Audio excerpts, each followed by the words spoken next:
Welcome back to CMA Telugu. So ఈరోజు topic ఏం మాట్లాడుకోబోతున్నామంటే schedule 2 transactions అనమాట. సో స్కెడ్యూల్ 1 ట్రాన్సాక్షన్స్ అయిపోయినాయి అండ్ స్కెడ్యూల్ 2 ట్రాన్సాక్షన్స్లో ప్రతి ఒక్క టాపిక్ సంబంధించి మనం ఎగ్జాంపుల్స్ డిస్కస్ చేస్తూ ఉన్నాం. సో ఇప్పుడు లాస్ట్ క్లాస్లో ఏం మాట్లాడుకున్నాము అంటే ఆ బిజినెస్ డిస్కంటిన్యూ అయిన తర్వాత స్టాక్ పార్ట్నర్స్ అవ్వచ్చు ఆర్ బిజినెస్ ఎవరైతే క్లోజ్ చేశారో ఆ పర్సనల్ యూస్కి యూజ్ చేస్తే బిజినెస్ క్లోజ్ అయిన తర్వాత మిగిలిపోయిన అసెట్స్ని వాళ్ళు వాడుకుంటే ఎలా ట్రీట్మెంట్ ఉంటుంది అండ్ ఎలా సప్లై ఆఫ్ సర్వీసెస్ అవుతుంది, ఎలా సప్లై ఆఫ్ గూడ్స్ అవుతుందని చెప్పి మనం లాస్ట్ క్లాస్లో డిస్కస్ చేసాం.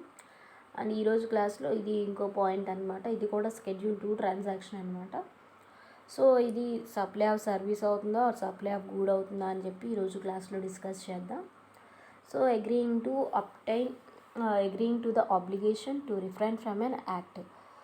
సో ఇక్కడ ఏంటంటే మనం ముందుగానే అగ్రీ అవుతున్నాం. సో ఈ పని చేయొద్దు, ఈ బిజినెస్ చేయొద్దు, ఆ బిజినెస్ చేయొద్దు, ఆర్ సమ్ పర్టికులర్ బిజినెస్ చెయ్యి ఆర్ సమ్ పర్టికులర్ బిజినెస్ చేయొద్దు. సార్ చెయ్యి ఆర్ చేయొద్దు అని చెప్పి మనం ఒక అగ్రిమెంట్ రాసుకుంటాం అనమాట. Obligation to do or not to do an act అనమాట, or to tolerate an act or a situation, to do an act. So some particular ఆబ్లిగేషన్ని ఆర్ సమ్ పర్టికులర్ యాక్ట్ని చెయ్యొద్దు ఆర్ చెయ్యి అని చెప్పి మనం అగ్రీ అవుతున్నాం.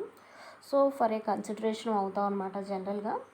సో ఆ పని చేయకుండా ఉండాలంటే నాకు ఇంత అమౌంట్ ఇవ్వు, సో ఈ పర్టికులర్ ఏరియాలో నేను ఇంకా ఈ బిజినెస్ అనేది చేయను, సో చేసిన వేరే అదర్ బిజినెస్ చేస్తాను, ఆర్ ఆ particular trade mark or copyrights use చేయను కొన్నాళ్ళు. సో వేరే దగ్గర, ఎందుకంటే ఆ బిజినెస్ నా బిజినెస్ నీకు అమ్మేశాను, సో ఈ పర్టికులర్ ఏరియాలోనే మళ్ళీ అదే బిజినెస్ స్టార్ట్ చేస్తే సో నీకేం యూజ్ ఉండదు, నువ్వు బిజినెస్ పర్చేస్ చేసిన. సో ఇలాంటి సిచ్యువేషన్స్లో ఏంటంటే సో బిజినెస్ జనరల్గా సేల్ చేసినప్పుడు మళ్ళీ అదే ఏరియాలో అదే పర్సన్ వచ్చి మళ్ళీ వేరే షాప్ పెట్టి అదే బిజినెస్ చేశాడు అనుకోండి, ఆ కస్టమర్స్ అందరూ కూడా తన దగ్గరికి వెళ్తారు. అప్పుడు లొకేషనే మారిపోయినట్టు ఉంటుంది. సో కొనుక్కున్న వాళ్ళు ముందుగానే చెప్తారనమాట, సో నువ్వు ఈ పర్టికులర్ ఏరియాలో నువ్వు మళ్ళీ ఇదే బిజినెస్ చేయొద్దు అని చెప్పి. సో నేను చెయ్యను, ఇక్కడ చేయను, వేరే ఎక్కడైనా చేసుకుంటా కానీ ఈ ఏరియాలో చేయను అని చెప్పి ముందుగానే, సో ఈ ఏరియాలో చేయకుండా ఉండాలంటే నాకు ఎంతో కొంత అమౌంట్ ఇవ్వని చెప్పి చెప్తారనమాట. సో ఇక్కడ ఈ పని చేయొద్దు, సో అక్కడ ఆ పని చేయొద్దు, ఇలా చెప్పే వాటికి ఏంటంటే రిఫ్రైన్ ఫ్రమ్ అన్ యాక్ట్ అంటారనమాట. సో అది చెయ్యొద్దు అని అయినా చెప్పొచ్చు ఆర్ సమ్టైమ్స్ ఈ యాక్ట్ చెయ్యాలి అని చెప్పొచ్చు. సో ఇవన్నీ కూడా కన్సిడరేషన్కే ఉంటాయన్నమాట. సో ఇది సప్లై ఆఫ్ సర్వీస్ అవుతుందా, సప్లై ఆఫ్ గూడ్ అవుతుందా అని అడుగుతున్నారు.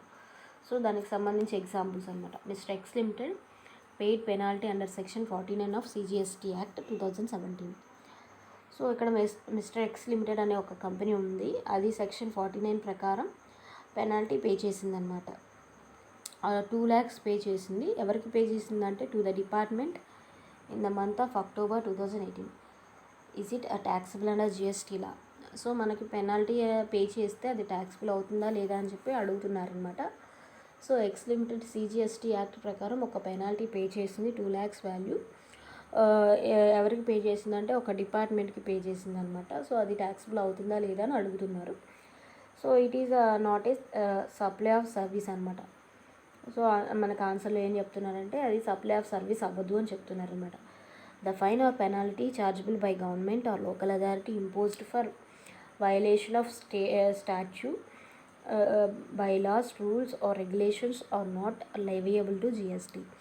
Such fines or penalty are not covered for tolerating non performance of a contract.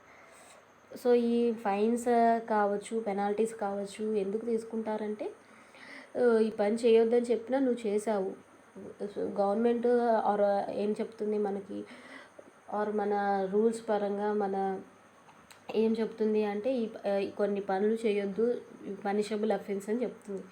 So అయినా రూల్స్ బ్రేక్ చేసి అలాంటి పనులే చేస్తుంటారు. సో నువ్వు ఈ పని చేయొద్దన్నా చేసావు కాబట్టి ఫైన్ పే చేయి అని చెప్పి ఫైన్ కట్టించుకుంటారనమాట, ఆర్ పెనాల్టీ కట్టించుకుంటారు. సో ఇవి ఏంటంటే ఇవి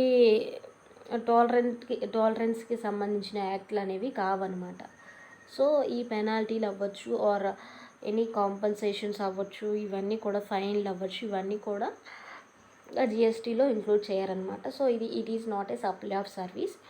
so fine or penalty chargeable by government or any local authority imposed for violation of statute.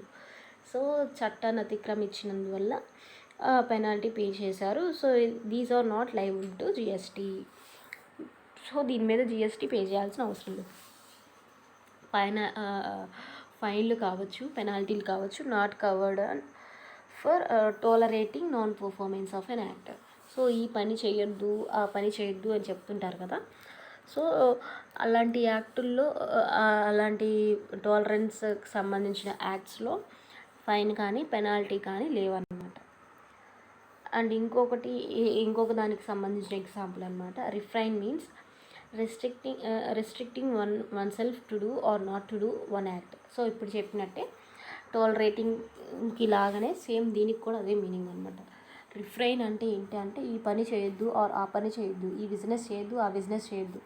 So అంటే సిచ్యువేషన్ టు సిచ్యువేషన్ మారుతుందన్నమాట. సో ఇప్పుడు దానికి సంబంధించిన ఎగ్జాంపుల్ చూద్దాము. Mr. C is a practicing cost accountant given appointment to a client Mr. B representing the company for 10 AM on Tuesday. So ఇక్కడ ఏం జరిగిందంటే mister C ఒక cost accountant అనమాట, ప్రాక్టీసింగ్లో ఉన్నాడు. అండ్ మిస్టర్ బికి అపాయింట్మెంట్ ఇచ్చాడనమాట వాళ్ళ company mister B. So 10 AM రమ్మన్నాడు. So mister B cancel the appointment at 9 AM on Tuesday.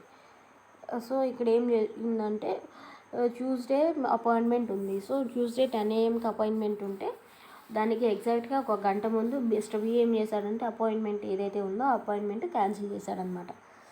So advance paid by mister B for seeking the appointment is forfeited by mister C for cancelling the appointment. So ఏదైతే amount cost అకౌంటెంట్కి ఏదైతే B pay చేశాడో ఆ amount meeting cancel చేసుకోవటం వల్ల ఏదైతే advance ఇచ్చాడో ఆ అమౌంట్ అనేది మళ్ళీ రిటర్న్ తీసుకున్నాడు అనమాట మిస్టర్ బి.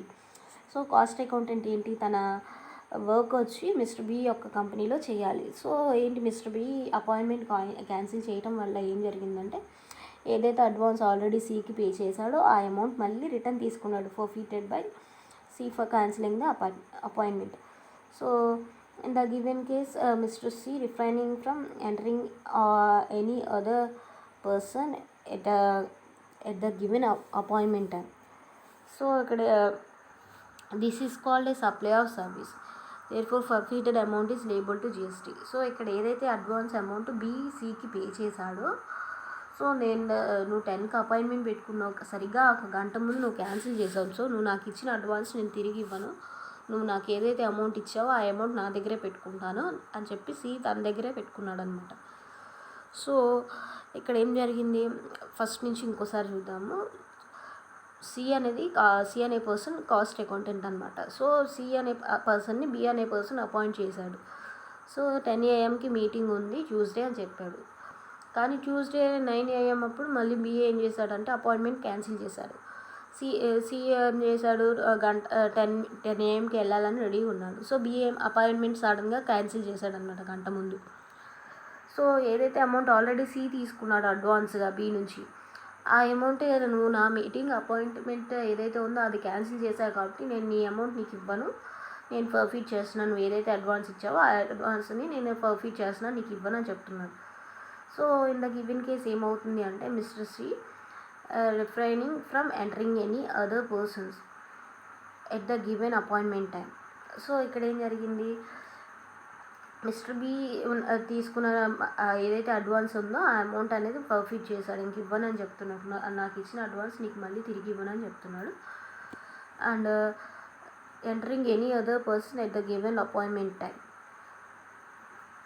సో అదనమాట. తర్వాత ఇక్కడ ఈ ట్రాన్సాక్షన్లో ఏం జరిగిందంటే సప్లై ఆఫ్ సర్వీస్ జరిగింది. Therefore forfeited amount is liable to GST. ఏదైతే అడ్వాన్స్ అమౌంట్ ఫర్ఫీట్ చేశాడో ఆ అమౌంట్ అనేది లయబుల్ టు GST అనమాట. And next tolerate an act or a situation అంటే ఏంటి అంటే services provided by government or a local authority by way of tolerating non performance of a contract for which consideration in the form of fines or liquidated damages is payable to the government or local authority. Under such a contract is exempt from GST. So ఏదైతే ఉన్నాయో ఇవన్నీ ఏవైతే services ఉన్నాయో ఈ government ఇచ్చే services అనమాట, local authorities ఇచ్చే services అనమాట. సో ఇలాంటి నాన్ పర్ఫార్మెన్స్ ఏవైతే చేయకూడదు అని పనులు చేసినా ఆర్ చట్ట వ్యతిరేకమైన పనులు చేసినా ఆర్ పనిషబుల్ అఫెన్సెస్ ఇలాంటి వాటికి సంబంధించి పనులు చేసినా కానీ సో పెనాల్టీలని ఫైన్లని ఏదైనా డ్యామేజెస్ అనేవి లిక్విడేటెడ్ డ్యామేజెస్ అంటే ఇలా క్యాష్ రూపంలో ఎంత ఫైన్ 10,000 ఫైన్ అని 2,000 ఫైన్ అని ఇలా ఏదైతే మన గవర్నమెంట్ అథారిటీస్ కానీ లోకల్ అథారిటీస్ కానీ కలెక్ట్ చేస్తాయో ఆ fine amount exempt from GST అనమాట. సో ఈ కాంట్రాక్ట్స్ ఏవైతే ఉన్నాయో tolerating an act or situation చేయొద్దన్న పనిని చేయటం వల్ల గవర్నమెంట్ మనకేసే ఫైన్లు ఏవైతే ఉన్నాయో ఆ ఎగ్జామ్ ఫ్రమ్ జిఎస్టీ అనమాట. సో దీనికి సంబంధించి ఎగ్జాంపుల్ అనమాట, a contract awarded by Bombay municipal corporation for repair of a particular road to mister V. So ఇక్కడ ఒక కాంట్రాక్ట్ ఉందన్నమాట. సో బిఎంసి అనే కార్పొరేషన్ ఏం చేసిందంటే రోడ్డుకు సంబంధించి రిపేర్స్ ఏవైనా ఉన్నాయో అవి చేస్తామని చెప్పి మిస్టర్ బికి ఇచ్చిందనమాట, with the terms and conditions that the entire work should be completed with in 30 days. So ఏం జరిగిందంటే వాళ్ళు టర్మ్స్ అండ్ కండిషన్స్ రాసుకున్నారు అండ్ ఆ రిపేర్స్కి సంబంధించి ఆ రోడ్డుకి సంబంధించి వర్క్ ఏదైతే ఉందో అది 30 daysలో కంప్లీట్ అవ్వాలని రాసుకున్నారనమాట contract. However there is a delay of 10 days to complete the work. BMC charged liquidated damages of 1,20,000 and the same recovered from Messrs. B Limited. Applicable rate of GST is CGST 9%, SGST 9%. Previous year turnover of Mr. B Limited is 2 crores. Find the following: who is liable to pay GST on what amount, and total tax liability if any. So ఇక్కడ ఏం చెప్పారు, ఒక contract company ఉందన్నమాట, road work or repairs రోడ్స్కి సంబంధించి repairs work అని చేస్తామని చెప్పి ఒక కాంట్రాక్ట్లో ఇన్వాల్వ్ అయిందనమాట. అండ్ 30 daysలో కంప్లీట్ చేయాలని టర్మ్స్ అండ్ కండిషన్స్ పెట్టుకున్నారు. అండ్ కాంట్రాక్ట్ కంప్లీట్ అవడానికి 10 days డిలే అయిందనమాట, అంటే 40 days పట్టింది ఆ రిపేర్స్ అనేవి కంప్లీట్ చేయడానికి. సో ఇలా అవ్వటం వల్ల లేట్ అవ్వటం వల్ల 10 days లేట్ అవ్వటం వల్ల ఏం చేసిందంటే మున్సిపల్ కార్పొరేషన్ అనేది డ్యామేజెస్ షేర్ చేసింది అనమాట బీ లిమిటెడ్ నుంచి. So B limited roads repair చేస్తూ ఉంది కదా, సో బీ లిమిటెడ్ దగ్గర నుంచి డ్యామేజెస్ కూడా కవర్ చేసింది. 10 days లేట్ అవ్వటం వల్ల డ్యామేజెస్ ఎక్స్ట్రా 1,20,000 లిక్విడేటెడ్ డ్యామేజెస్ లాగా, అంటే ఏంటి ఫైన్ లాగా కలెక్ట్ చేసింది అనమాట. సో అది ఏం చేసింది, and the same is recover from mister B limited. So ఏదైతే మున్సిపల్ కార్పొరేషన్ డ్యామేజెస్ కలెక్ట్ చేసిందో అవి వాటికి అప్లికబుల్ రేట్ ఎంత అంటే 9% అండ్ ఎస్జిఎస్టీ రేట్ 9% అనమాట. సో ఆ బీ లిమిటెడ్కి ప్రీవియస్ ఇయర్ టర్న్ ఓవర్ ఏంటి 2 crores. మనకి ఎంత జిఎస్టీ లైబిలిటీ పడుతుంది అనేది మనం ఫైండ్ అవుట్ చేయాలి. So it is a supply of service అనమాట, అది సప్లై ఆఫ్ సర్వీసే. Mister B limited being recipient of service is liable to pay GST on 1,20,000 on reverse charge applicable. So ఇక్కడ ఏంటంటే ఎవరెవరు రిసిపియంట్ అంటే మిస్టర్ బి అనమాట. Mister బికి supply of services చేసినట్టు అనమాట. మున్సిపల్ కార్పొరేషన్ ఏదైతే ఉందో బిఎంసి అది మిస్టర్ బికి సర్వీసెస్ చేసింది, అది supply of services. And GST 1,20,000 మీద జిఎస్టీ పే చేయాలి. And mister B limited recipient కాబట్టి మిస్టర్ బి లిమిటెడ్ పే చేయాల్సి ఉంటుంది ఈ జిఎస్టీ అనేది on reverse charge basis. Since the contractor has perform the contract but there is a delay of 10 days. So ఇక్కడ contractor ఎవరైతే ఉన్నారో contractor అయితే perform చేశాడు కాంట్రాక్ట్, కానీ కొంచెం లేట్గా చేశాడు అనమాట, 10 days లేట్గా చేశాడు. సో ఇక్కడ రివర్స్ ఛార్జ్ బేసిస్లో మిస్టర్ బి మనకి ఏదైతే డ్యామేజెస్ 1,20,000 ఉందో ఆ 1,20,000 మీద జిఎస్టీ పే చేయాలి. అండ్ ఇక్కడ ఒక నోట్ ఇచ్చారనమాట.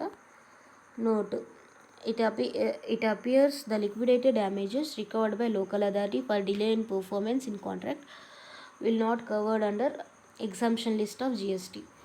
సో మనకి జిఎస్టీకి సంబంధించి ఎగ్జామ్షన్స్ ఆర్ నెగిటివ్ లిస్ట్ ఇలాంటివి చెప్పేటప్పుడు ఇలా డిలే జరిగింది కాంట్రాక్ట్లో ఆర్ అగ్రిమెంట్లో, సో అందుకోసం డ్యామేజెస్ అనేవి నేను తీసుకున్నాను, డ్యామేజెస్ అనేవి రికవర్ చేసుకున్నాను అని ఇలాంటి ఏమైనా సిచ్యువేషన్స్ చెప్పలేదన్నమాట. నెగిటివ్ లిస్ట్లో కానీ ఆర్ ఎగ్జామ్టెడ్ లిస్ట్లో కానీ డిలేడ్ డ్యామేజెస్కి సంబంధించి లిక్విడేటెడ్ డ్యామేజెస్కి సంబంధించి ఏమీ ప్రొవిజన్ కూడా మనకి జిఎస్టీకి సంబంధించి ఎగ్జామ్షన్ లిస్ట్లో చెప్పలేదు. సో ఇలాంటి లిక్విడేటెడ్ డ్యామేజెస్ అన్నీ కూడా మనకి జిఎస్టీ పే చేయాల్సి ఉంది, ఎందుకంటే అవి ఎగ్జామ్షన్ లిస్ట్లో లేవన్నమాట.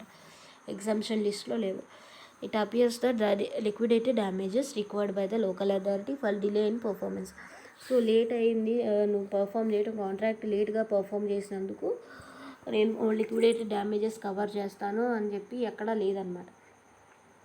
సో లిక్విడేట్ డ్యామేజెస్ కనుక మనం రికవర్ చేసుకుంటే జిఎస్టీ నుంచి ఎగ్జామ్ట్ అని చెప్పి మనకి ఎక్కడా కూడా జిఎస్టీ కౌన్సిల్ కానీ ట్యాక్స్ అథారిటీస్ కానీ ఎక్కడా చెప్పలేదన్నమాట.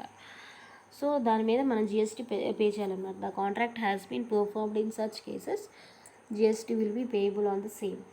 సో మనకు అక్కడ కాంట్రాక్ట్ జరిగింది అండ్ కాకపోతే ఒక డిలే జరిగింది, 10 days డిలే జరిగింది. సో ఈవెందో డిలే జరిగినా కానీ మనకి అక్కడ డ్యామేజెస్ అనేవి మనం తీసుకుంటాం. సో లిక్విడేటెడ్ డ్యామేజెస్ అనేవి ఎగ్జామ్ట్ అని ఎక్కడా చెప్పలేదు. సో లిక్విడేటెడ్ డ్యామేజెస్ అనేవి మనం కలెక్ట్ చేసినప్పుడు ఆర్ రికవర్ చేసినప్పుడు మనం జిఎస్టీ పే చేయాలి. అండ్ ఇంకో పాయింట్ ఏంటంటే services provided by government or local authority by way of tolerating non performance of a contract for which consideration in the form of fines or liquidated damages is payable to the government or local authority under such contract is exempt. So ఇక్కడ ఏం చెప్పారు, fines కానీ or any penalties కానీ or any liquidated damages కానీ government ఇచ్చే సర్వీసెస్లో ఇక్కడ వేరే అదర్ ప్రైవేట్ కార్పొరేషన్ ఇస్తుంది అనమాట, వేరే అదర్ కంపెనీ ఇస్తుంది సర్వీసెస్ అనేవి. సప్లయర్ ఆఫ్ సర్వీసెస్ ఇక్కడ ఏంటి, బాంబే మున్సిపల్ కార్పొరేషన్, వేరే అదర్ ఏదో కంపెనీ అవ్వచ్చు, వేరే అదర్ ప్రైవేట్ కార్పొరేషన్ అవ్వచ్చు. కానీ అదే సర్వీసెస్ గవర్నమెంట్ కానీ లోకల్ అథారిటీస్ కానీ ఏమన్నా సరే ఇచ్చింటే and fines penalties liquidated damages pay చేస్తుంటే అలాంటివి ఎగ్జామ్ట్ ఫ్రమ్ జిఎస్టీ. అలా కాకుండా ఇక్కడ ఈ ఎగ్జాంపుల్లో అయితే వేరే అదర్ కార్పొరేషన్ ఇస్తున్నారనమాట. మామూలు municipal corporation, Bombay municipal corporation ఇస్తున్నారు. సో ఇక్కడ ఏ లోకల్ అథారిటీ ఇన్వాల్వ్ అవ్వలేదు ఆర్ ఏ గవర్నమెంట్ కూడా ఇన్వాల్వ్ అవ్వలేదు. సో అలాంటి సిచ్యువేషన్లో లిక్విడేటెడ్ డ్యామేజెస్ టాలరెన్స్ యాక్ట్ ప్రకారం కలెక్ట్ చేస్తుంటే జిఎస్టీ పే చేయాలి. సో అలా కాకుండా గవర్నమెంట్ కానీ లోకల్ అథారిటీ కానీ లిక్విడేటెడ్ డ్యామేజెస్ కనుక తీసుకుంటే కనుక దాన్ని సప్లై ఆఫ్ సర్వీస్ అని అంటారు, కానీ ఎగ్జంప్షన్ జిఎస్టీ. సో ఇంకో పాయింట్ ఏంటంటే transfer of right to use any goods for any purpose.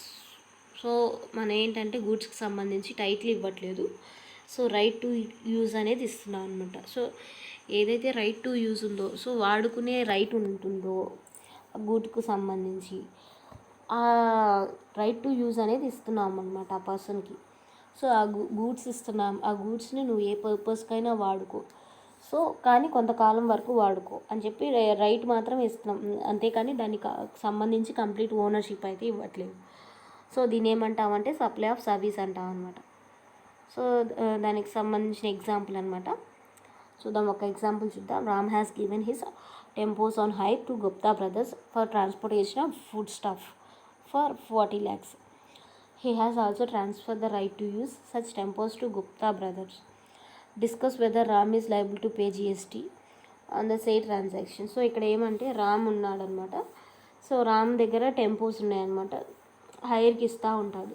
So రాము గుప్తా అనే పర్సన్కి, అంటే ఎవరు, గుప్తా బ్రదర్స్ అనే వాళ్ళు ఉన్నారనమాట, గుప్తా బ్రదర్స్ ఉన్నారనమాట. సో రామ్ ఏం చేశాడంటే గుప్తా బ్రదర్స్కి ట్రాన్స్పోర్టేషన్ కోసం టెంపోస్ ఇచ్చాడనమాట. సో గుప్తా బ్రదర్స్ ఏం చేశారంటే ఆ ట్రాన్స్పోర్టేషన్ యూజ్ చేస్తూ ఫుడ్కి సంబంధించి ఇలా ఏంటి ఫుడ్ ట్రక్కుల్లాగా బిజినెస్ చేస్తూ ఉన్నారనమాట. అంటే అంటే అంటే వెహికల్స్లోనే ఫుడ్ సేల్ చేస్తుంటారు కదా, ఒక ప్లేస్ నుంచి ఇంకో ప్లేస్కి వెళ్తూ. సో అలాగా చేస్తూ ఉంటారనమాట. ఎంతకి ఇచ్చాడు అంటే హైర్ వాల్యూ ఎంత అంటే 40 lakhs అనమాట. సో రామ్ ఎంత ఛార్జ్ చేస్తున్నాడు, అలా హైర్కి ఇవ్వటం వల్ల 40 lakhs ఛార్జ్ చేస్తున్నాడు. సో యూజ్ చేసుకునే రైటే ఇచ్చాడు, అంతేకాని ఎక్కడా కూడా ట్రాన్స్ఫర్ చేయలేదు. అలాగే he has also transfer the right to use such transports to Gupta brothers. ఇక్కడ ఏం చేశాడు రామ్, ఏం చేశాడంటే ఆ వెహికల్స్ ఏవైతే ఉన్నాయో, ఆ టెంపోస్ ఏవైతే ఉన్నాయో ఆ టెంపోస్ని యూజ్ చేసుకునే రైట్ ఇచ్చాడనమాట. సో ఇక్కడ whether Ram is liable to pay GST liable అవుతాడా రామ్ అంటే, ఇక్కడ సప్లై ఆఫ్ సర్వీస్ జరిగింది రామ్ అండ్ కన్సిడరేషన్కి జరిగింది 40 lakhs. 40 lakhs మీద మనం జిఎస్టీ పే చేయాలి. సిజిఎస్టీ 9%, ఎస్జిఎస్టీ 9%, 40 lakhs మీద వేయాలన్నమాట. It is a supply of service అనమాట. Ram is liable to GST. And next క్లాస్లో కాంపోజిట్ సప్లై గురించి డిస్కస్ చేద్దాం. కాంపోజిట్ సప్లై కూడా స్కెడ్యూల్ 2 ట్రాన్సాక్షన్ అనమాట. సో ఈరోజు క్లాస్లో ఏం డిస్కస్ చేసామంటే టాలరెన్స్ ఆఫ్ యాక్ట్ ఇలాంటివి అన్నీ డిస్కస్ చేసామన్నమాట.